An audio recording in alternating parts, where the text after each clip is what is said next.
পুরীর রথযাত্রার কথা তো আমরা সবাই জানি, কিন্তু আপনারা কি জানেন পুরীর ঠিক পরেই বিশ্বের দ্বিতীয় প্রাচীনতম এবং বাংলার সবচেয়ে পুরনো রথযাত্রা কোথায় হয়? হ্যাঁ, আমাদের ঘরের কাছে হুগলির শ্রীরামপুরের মাহেশে। আজ আমরা আপনাদের নিয়ে যাব এমন এক ঐতিহাসিক সফরে যেখানে জড়িয়ে আছে অলৌকিক স্বপ্ন, শ্রীচৈতন্যদেবের পায়ের ধুলো আর এক ১৫০ টনের লোহার রথের অবিশ্বাস্য গল্প। ইতিহাস ঘাঁটলে দেখা যায় এই রথযাত্রা শুরু হয়েছিল ১৩৯৬ খ্রিস্টাব্দে। এর পেছনে রয়েছে এক অদ্ভুত গল্প। চতুর্দশ শতাব্দীতে ধ্রুবানন্দ ব্রহ্মচারী নামের এক বাঙালি সাধু পুরীতে গিয়েছিলেন জগন্নাথ দেবকে নিজের হাতে ভোগ রান্না করে খাওয়াবেন বলে, কিন্তু মন্দিরের নিয়ম অনুযায়ী তাকে অনুমতি দেওয়া হয়নি। মনমরা হয়ে ধ্রুবানন্দ আমরণ অনশন শুরু করেন। ঠিক তৃতীয় দিনে জগন্নাথ দেব তার স্বপ্নে এসে বলেন, ধ্রুবানন্দ, তুমি বাংলায় ফিরে যাও। ভাগীরথীর তীরে মাহেশ নামের এক জায়গা আছে, সেখানে আমি নিজেই একটা নিম কাঠ পাঠাবো। সেটা দিয়ে আমার বলরাম আর সুভদ্রার মূর্তি তৈরি করো। তোমার হাতের ভোগ আমাকে খাইও। ধ্রুবানন্দ মাহেশে ফিরে এলেন এবং অলৌকিকভাবেই এক ঝড়ের রাতে গঙ্গার ঘাটে সেই নিম কাঠ ভেসে এলো। সেই কাঠ দিয়েই তৈরি হলো আজকের এই ৬৩০ বছরের পুরনো বিগ্রহ। রথযাত্রা লোকারণ্য মহা ধুমধাম, ভক্তরা লুটায়ে পড়ে করিছে প্রণাম। রথ ভাবে আমি দেব, পদ ভাবে আমি, মূর্তি ভাবে আমি দেব, হাসে অন্তর্জারী। পারফেক্ট আবহাওয়া রথযাত্রার জন্য, বৃষ্টি পড়ছে আর আমরা চলেছি রথ দেখতে। আমরা এখন শিয়ালদা স্টেশনের সাউথ লাইনে আছি আর কি। এখান থেকে দুরকমভাবে যাওয়া যায় শ্রীরামপুর। এক, যদি আমরা এখান থেকে ব্যারাকপুর চলে যাই নর্থের লাইনে, ব্যারাকপুর থেকে ঘাট পেরিয়ে শেওড়াফুলি ঘাটে গেলাম, এবার ওখান থেকে টোটো অটো করে চলে যেতে পারি যেখান থেকে রথ ছাড়ছে। আর যদি আমরা সেই নৌকা পারাপার ব্যাপারটা যদি অ্যাভয়েড করতে চাই, তাহলে এইখান থেকে আমি হাওড়া মেট্রো ধরব আর শ্রীরামপুর স্টেশন থেকে আমরা চলে যেতে পারি মাহেশের রথ দেখতে। তো চলো আমরা মেট্রোটাই ভাবছি ট্রাই করব, কারণ আমাদের শিয়ালদা সাউথের একেবারে কাছে হলো মেট্রো স্টেশন, হলো শিয়ালদা মেট্রো। এবার আমরা এখান থেকে চলে যাব মেট্রো ধরবার জন্য। একটা লম্বা লাইন পড়েছে টিকিটিং এর। আমরা অনলাইনে টিকিট কাটলাম, এখান থেকে অনেকক্ষণ লাইনে দাঁড়িয়েছিলাম। তো যাই হোক, টিকিট কাটা হয়ে গেল। চলো এবার নিচে যাই। হাওড়া মেট্রো স্টেশনে চলে এসেছি। এবার আমরা বাইরে যাব আর ওখান থেকে ট্রেন ধরব। আমরা এখন হাওড়া রেলওয়ে স্টেশনে চলে এসেছি। এই লাল বাড়িগুলো দেখে বোঝাই যাচ্ছে স্টেশন চত্বরটাকে। আমরা এবার যাচ্ছি বাঁ দিকে, way to platform 1 to 15। Vande Bharat যাবে এখন। আমরা এখান থেকে বর্ধমান মেন গ্যালোপিন সেটা ধরছি, আর এটা হলো ভায়া কর্ড লাইনের এটা। তো আমরা মেনটাই ধরছি, এটা 2:55-তে ছাড়বে। শ্রীরামপুর স্টেশনে চলে এসেছি। আর এই তো মন্দিরের আদলে তৈরি স্টেশনটা। এবার আমরা এখান থেকে টোটো কিছু একটা ধরব। শ্রীরামপুর স্টেশন থেকে আমরা বেরিয়ে পড়লাম। চলে এসেছি আমরা নব নীলাচল। হ্যাঁ, শ্রী শ্রী চৈতন্যদেব কিন্তু এখানকার এটাই নাম দিয়েছিলেন। তো সমস্ত ইতিহাস থাকছে পরে। তো আমরা 3:20 মতন বাজে চলে এসেছি মাহেশে। কিন্তু এটা সম্ভবত যে জগন্নাথ দেবের যে মাসির বাড়ি, বা বলা হয় যে জগন্নাথের জন্মবেদী এইখানে। তো সেখানেই আজকে আসছেন জগন্নাথ দেব, বলরাম দেব এবং সুভদ্রা।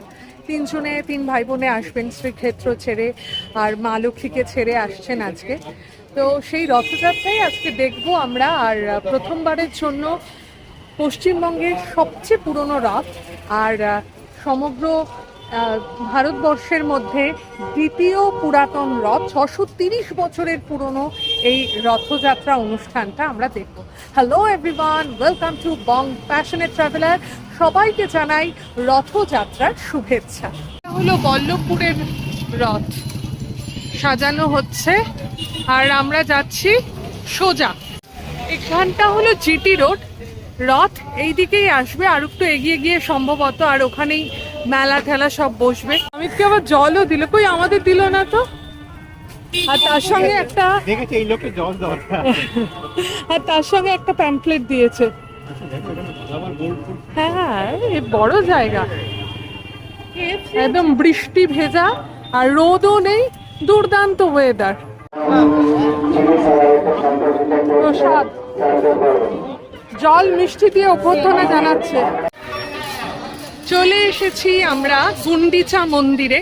এখানেই 7 দিনের জন্য জগন্নাথ দেব তার 2 ভাই বোনকে নিয়ে থাকবেন, মানে দাদা আর বোনকে নিয়ে থাকবেন।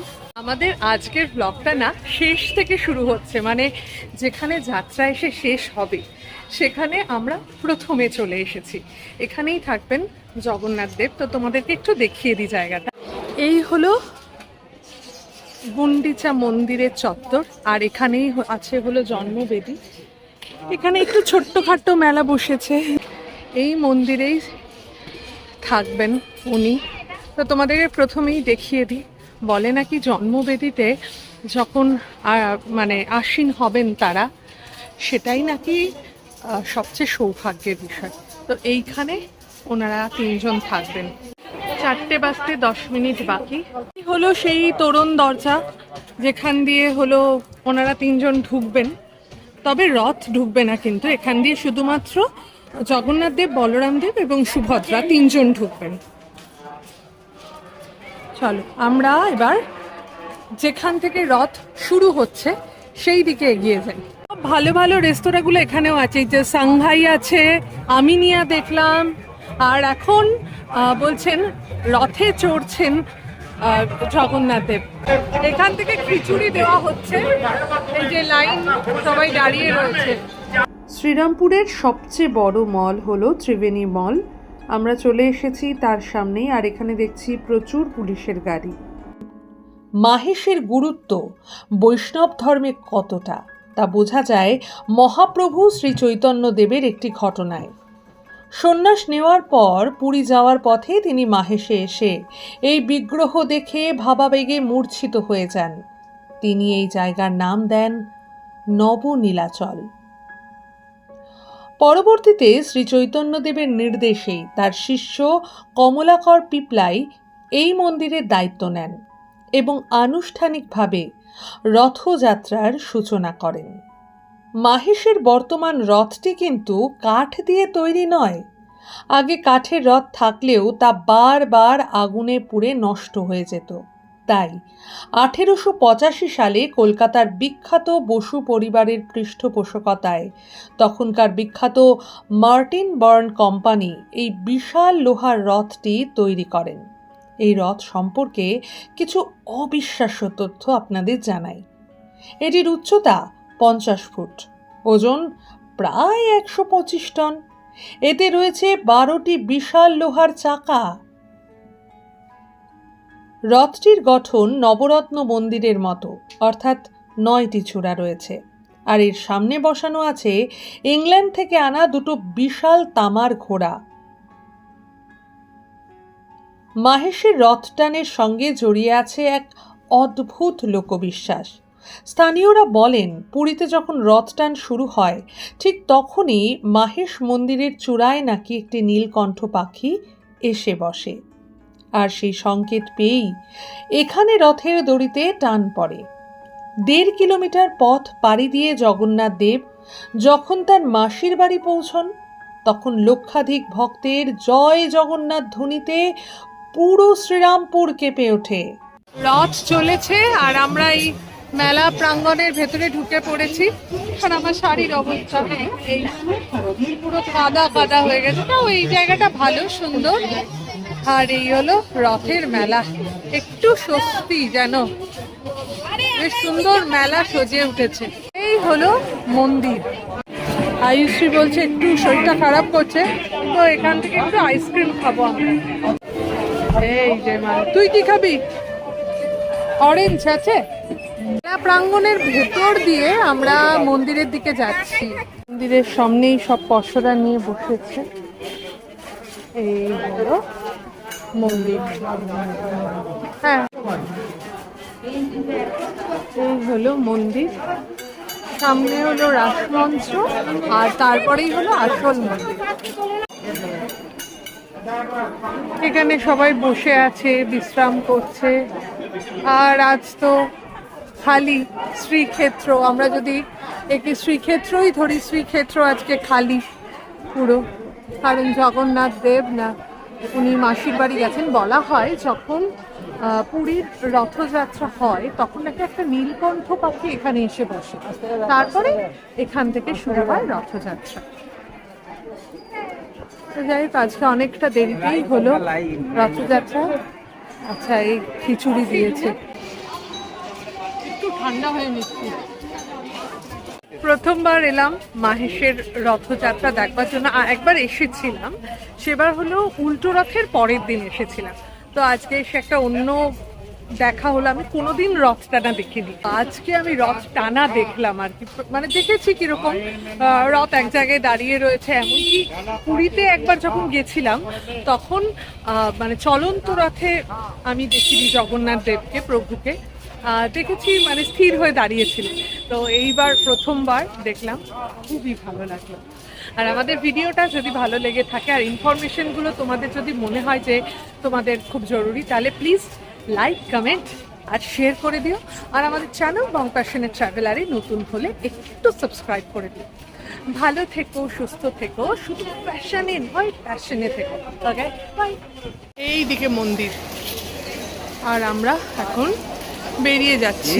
এই তোরণদ্বার থেকে একটু দূরেই গেছে আর কি রথ, একটু এগিয়েছে।